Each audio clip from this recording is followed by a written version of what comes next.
Vous êtes au terme de votre mission dans la région de Difa, que peut-on retenir? D'accord, merci beaucoup. Nous sommes venus ici acter de façon formelle le tournant dans lequel nous sommes dans le combat que nous menons contre l'organisation Boko Haram. En effet, ces derniers mois, suite aux difficultés auxquelles nous avons pu être confrontés à l'occasion des événements de Bosso, vous vous souvenez, le président de la République a donné des directives dans la façon dont nous devons nous engager. Et nos forces ont appliqué sur le terrain ces instructions du président de la République. Et depuis lors, nous avons enregistré de nombreux succès qui ont eu pour effet d'affaiblir considérablement cette organisation. Et ces derniers temps, nous avons noté des formes d'action qui indiquent très clairement que cette organisation a en effet été affaiblie et qu'il y avait lieu d'envisager la paix dans le contexte de cet affaiblissement et du nouveau rapport de force entre nous. Nous avons compris en effet que les éléments de Boko Haram, lorsqu'ils agissent, davantage pour chercher à manger que pour nuire à notre armée ou à nos forces de défense et de sécurité de façon générale. Et nous avons aussi enregistré une démobilisation dans leur camp qui s'est traduite par des démarches de la part d'éléments isolés qui voulaient se rendre. Nous avons facilité le contact avec ces éléments-là et ça a pris une certaine consistance qui s'est traduite par le fait que 30 éléments se sont rendus, certains avec leurs familles, leurs femmes, leurs enfants. Et nous avons voulu donner de l'ampleur à cette dynamique nouvelle en venant ici, en ayant ce contact que nous avons eu pendant ces 2 jours avec les populations, leurs représentants. Et de toutes nos discussions, il est ressorti qu'il était nécessaire que nous entrions dans une autre phase du combat contre cette organisation. Et nous avons voulu impulser cette nouvelle dynamique à partir de cet appel que nous avons lancé au nom du président de la République, hier en réunion et aujourd'hui en meeting populaire, consistant à dire aux éléments de Boko Haram de se rendre et d'avoir confiance en nous.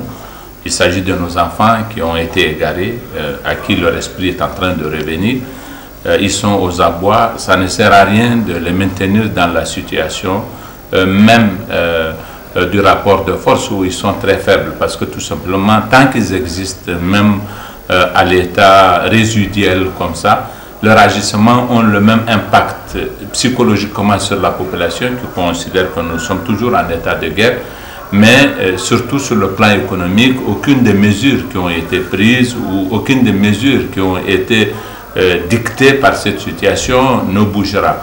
Or, lorsque on décidera qu'on est en paix, psychologiquement, les gens vont se sentir plus en état de pouvoir retourner dans les villages et les activités économiques aussi vont progressivement reprendre parce qu'on aura mis fin aux actions de nuisance de Boko Haram. Voilà le sens de notre démarche. Lorsque nous disons qu'ils doivent faire leur reddition, nous devons aussi préparer les conditions de leur accueil et définir leur statut juridique et le statut de la démarche que nous allons entreprendre désormais. Nous avons un camp de transit que nous avons aménagé ici déjà avec une prise en charge conséquente à tous égards des combattants qui se sont rendus, mais nous espérons qu'à partir d'aujourd'hui, l'appel que j'ai lancé au nom du président de la République, le flux vont se massifier, les arrivages seront plus nombreux, les effectifs le seront d'autant. Et c'est pourquoi je vais me rendre à Goudou-Maria pour prospecter l'endroit où nous pensons installer le camp qui va être un camp définitif où ils seront logés. Ils ne seront pas des prisonniers, c'est très clair. Mais pendant un temps, nous ne pouvons pas les lâcher dans la nature, les livrer à la société parce que ils ont quand même commis des crimes. C'est difficile que tout le monde pardonne les crimes qu'ils ont commis. Mais aussi, ils peuvent être des éléments dangereux qui méritent que nous les suivions de plus près. C'est pourquoi nous avons pensé à ce moment de leur rééducation. Ce camp-là, il va servir de cadre où nous allons les rééduquer surtout dans le domaine religieux, les déradicaliser, pour utiliser un terme en vogue, d'une part, mais nous devons aussi leur apprendre des métiers. Nous allons certainement ouvrir des centres d'apprentissage où ils vont être préparés à l'acquisition de connaissances professionnalisantes. Ils feront probablement de la menuiserie, ils feront peut-être de la plomberie, de l'électricité, je n'en sais rien, en tout cas toutes les choses qu'il sera possible de faire dans le cadre de ce camp. En cela, nous faisons des choses qui sont faites ailleurs. La démobilisation, telle que nous voulons la consacrer à partir de demain, a lieu en ce moment au Nigeria, elle a lieu au Tchad, elle a lieu aussi au Cameroun. Et nous ferons à peu près les choses dans le cadre des concepts de camp, tel que cela s'est fait sur le plan international à l'issue de conflits comme ça. Nous serons dans une logique de situation de post-conflit. Et donc, par conséquent, nous allons prendre en charge toutes les exigences qui seront dictées par ce contexte-là. Voilà, nous sommes sûrs que si ce mouvement-là prend de l'ampleur, ainsi que nous l'espérons, parce que le rapport de force est tel que tout le monde aujourd'hui sait que Boko Haram n'a pas d'avenir. Les jeunes de chez nous aussi le comprennent très certainement. La preuve, c'est que vous avez aujourd'hui les plus faibles qui sont venus, mais l'arrivage des plus faibles va provoquer aussi l'arrivage des moins faibles. Et à un moment donné, nous pouvons être en présence d'une situation où nous aurons à gérer beaucoup de personnes de Boko Haram, parmi lesquelles il peut y avoir des gens particulièrement importants, particulièrement intéressants. Et de la sorte, nous pensons que la paix va revenir dans le pays, la paix va revenir dans la région, et les populations vont retourner dans leur village. Nous serons dans une autre dynamique, et toutes les mesures à caractère économique de nature à avoir influé négativement sur la région seront levées. Les partenaires vont revenir. Nous avons déjà préparé nos partenaires. Tous ont l'intention de venir investir dans le cadre de projets qui ont à voir avec la réhabilitation de la région, l'amélioration des conditions de vie de population. Et ce sera, nous sommes convaincus, de dizaines et de dizaines de milliards qui vont être investis. Bien de nos partenaires ont déjà annoncé ce qu'ils ont l'intention de faire. Rien qu'un seul projet de la Banque mondiale prévoit des investissements dans le cadre de projets qui vont coûter 9 milliards et quelques. C'est très important et tout le monde ira de son initiative dans la gestion, la haute autorité à la consolidation de la PLA comme maître d'œuvre de certains des projets qui vont être mis en œuvre immédiatement. Et nous pensons que, voilà, de la sorte, la paix va revenir. Le président de la République aura obtenu son objectif. Notre détermination à nous battre de façon méthodique contre Boko Haram en consentant le prix qu'il fallait aura payé. Nos forces de défense et de sécurité ont fait preuve de vaillance, elles ont fait preuve de courage, elles ont surtout fait preuve de perspicacité. Je voudrais leur rendre hommage. Si nous en sommes là, c'est parce qu'elles ont été à la hauteur de la mission que nous leur avons assignée.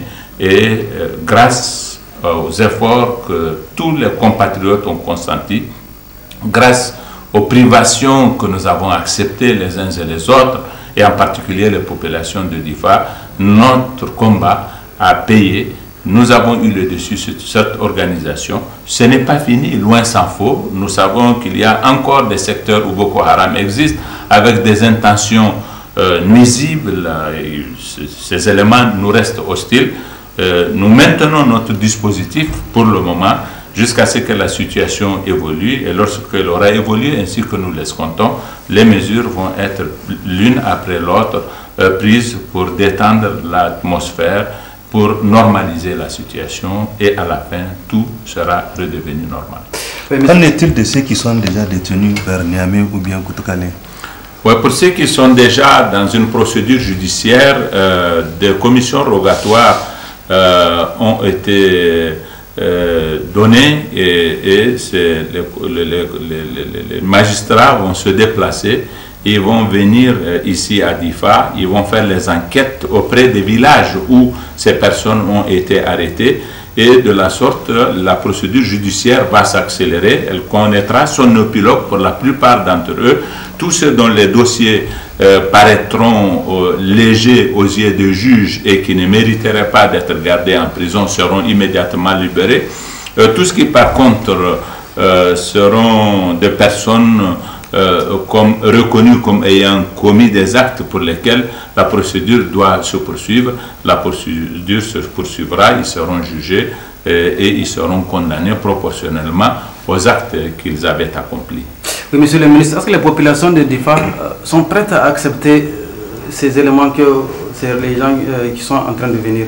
Oui, c'est notre défi. Nous comprendrions parfaitement que des populations puissent être réticentes, d'abord parce qu'elles ne leur feraient pas confiance, ensuite parce qu'elles ont des raisons objectives et subjectives de leur être hostiles. Tout notre défi, c'est de prendre en charge cet aspect des choses, justement, de donner les explications qu'il faut, et nous devons pouvoir être convaincants. C'est pour cela que le plan que nous comptons mettre en œuvre prévoit une dimension communication bien élaborée, et nous pensons que si elle est bien mise en œuvre, ces résultats seront que ces réticences vont se dissiper et que les populations qui savent que de toute façon une guerre, elle ne se gagne pas que par les moyens de la bataille, mais qu'elle se gagne toujours à l'occasion de discussions. C'est une façon pour nous de discuter avec des gens qui n'ont plus une organisation et qui ne parlent plus au nom de cette organisation, mais des personnes qui se rendent. Vous savez, ça c'est la meilleure des façons de gagner une guerre. Boko Haram étant une organisation terroriste, nous n'avons jamais envisagé de discuter avec elle, mais ça n'empêche pas que lorsque les individus à l'état isolé ou plus ou moins organisés décident de se rendre, nous considérions que nous devons envisager autre chose pour eux que la prison. Et les populations aussi doivent le comprendre. Nous avons à leur expliquer cela. Nous avons le devoir de les convaincre. Oui, notre voisin, le Nigeria, ils ont affirmé que Sambisa est tombé. Alors, quelle lecture vous faites de cette victoire de l'armée nigériane? C'est une excellente chose dont nous nous réjouissons, bien sûr, parce que nous n'avons jamais oublié que Boko Haram est après tout une affaire du Nigeria d'abord. Si le foyer est détruit là-bas, la périphérie, elle sera beaucoup plus facile dans la prise en charge qu'on doit pouvoir lui envisager. Nous considérons que nous sommes des victimes collatérales de Boko Haram. Si elle est frappée à son cœur même, elle va s'affaiblir d'autant et la tâche nous sera d'autant plus facilitée. À un moment, nous avons entendu dire qu'il y aura l'assaut final entre Nigeria, Tchad, Cameroun. À quand, monsieur le ministre? Là, on est en train de parler de paix. L'assaut final, c'est probablement ce qui s'est passé à Sambisa déjà, mais nous avons une opération sur le lit du lac Tchad qui se prépare dans le cadre de la force mixte multinationale. Et je n'ai pas une connaissance précise de ce qui doit en être l'agenda, mais très certainement que les prochains mois vont être décisifs à cet égard. Merci, monsieur le ministre. Merci.